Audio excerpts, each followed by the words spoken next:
حظ وطاقة برج الثور. نبدأ بسم الله والصلاة على سيدنا محمد عليه أفضل الصلاة والسلام. البعض منكم حاسس انه قليل الحظ يا برج الثور، حاسين انتم مهمومين وشايلين الهم جدا. ناس حولك نكرة للجميل، ما قدرتش اي حاجة عملتها لها، وده اللي تعبك ومزعلك جدا. البعض من مواليد برج الثور انخدعوا وانطعنوا من اقرب الناس ليهم وحاسس بالخذلان، والبعض منهم في علاقة ثلاثية اكتشفت امر وطرف ثالث اثر على العلاقة، وانت دلوقتي في حالة من الحزن بسبب العلاقة دي.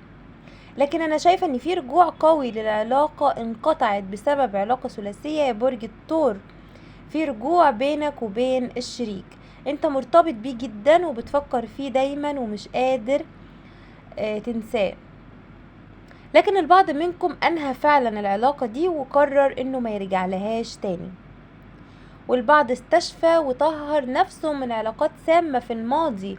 برج الثور من الابراج اللي هتتخلص من علاقاتها السامة في اواخر 2024 لو ما كانتش فعلا اتخلصت منها. برج الثور، في شخص اوهمك ان الحياة من غيرك صعبة جدا، والشخص ده لم يراعي العشرة ولا المحبة ولا الارتباط اللي بينكم، وارتبط بشخص تاني وخانك، وحسيت بالخذلان والخيانة، وده مأثر عليك جدا يا برج الثور. ما حاولتوش تعرفوا سبب بعده عنكم ان هو ارتبط بشخص تاني او لا، لانه لم يراعي العشرة وما قالش اي سبب للبعد.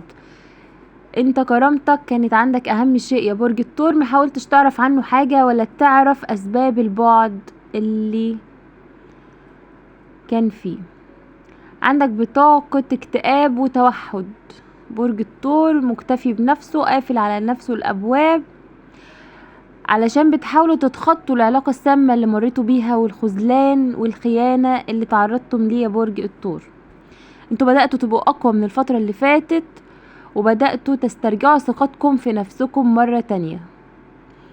اشخاص اكتشفتوا حقيقتهم خيانة كبيرة، لكن انت كل يوم بتفتكر الخيانة دي ومقرر ان انت مش هترجع للاشخاص دي ومش هتدخلها حياتك تاني. البعض من مواليد برج الثور عانى من طاقة سحر قوية جدا، طاقة سحر وحسد، واتجهتم لمحاولة الاستشفاء منها يا برج الثور. رجال برج الثور طيبين جدا، من الابراج المخلصة الحساسة اللي بتميل للعلاقات المستقرة والطويلة. برج الثور صعب ينهي علاقة غير لما يتأذى ويتأكد ان الطرف الاخر هو اللي عايز ينهيها. طيب القلب، بتحتوي حبيبك بشكل كبير يا برج الثور. عندك استعداد تعمل اي حاجة من اجل شريكك. من الازواج المثالية رجال برج الثور طيبين جدا، وعندهم كمية عطاء مش طبيعية. بتحاول تسعد الشريك بكل الطرق، لكن ما بتسمحش على الخيانة ابدا يا برج الثور، ومقرر ان انت مش هتفتح الباب ده تاني ومش هترجع الشخصية دي تاني لحياتك ابدا. تحاول تنسى الماضي وتستشفى منه بكل الطرق. عندك تعويض كبير من رب العالمين بإذن الله يا برج الثور، بعد ما تغلق كل الأبواب إن شاء الله. عندك لقاء مع شخصية هتحبك وهتعتبرك الأمان والسند بالنسبة لها، هتسعد بيها جدا، ودي بمثابة التعويض لبرج الثور عن الخذلان والخيانة اللي تعرض ليهم بإذن الله. والله أعلى وأعلم. انت بتعيش حالة عدم ثقة في الناس، مش عايز تفتح الأبواب ولا المجال لأي شخصية جديدة تدخل حياتك، لكن حاول تخرج من الطاقة دي يا برج الثور بإذن الله. عندك انفراجات قوية وأموال في الطريق إليك بعد أزمات بسبب طريقة صرفك المبالغ فيها يا برج الثور، لكن انت عندك طاقة ندم على الطريقة اللي صرفت بيها أموالك، وبتحاول تستجمع نفسك مرة تانية وتعدي الأزمة المادية اللي مريت بيها بسبب طريقة صرفك.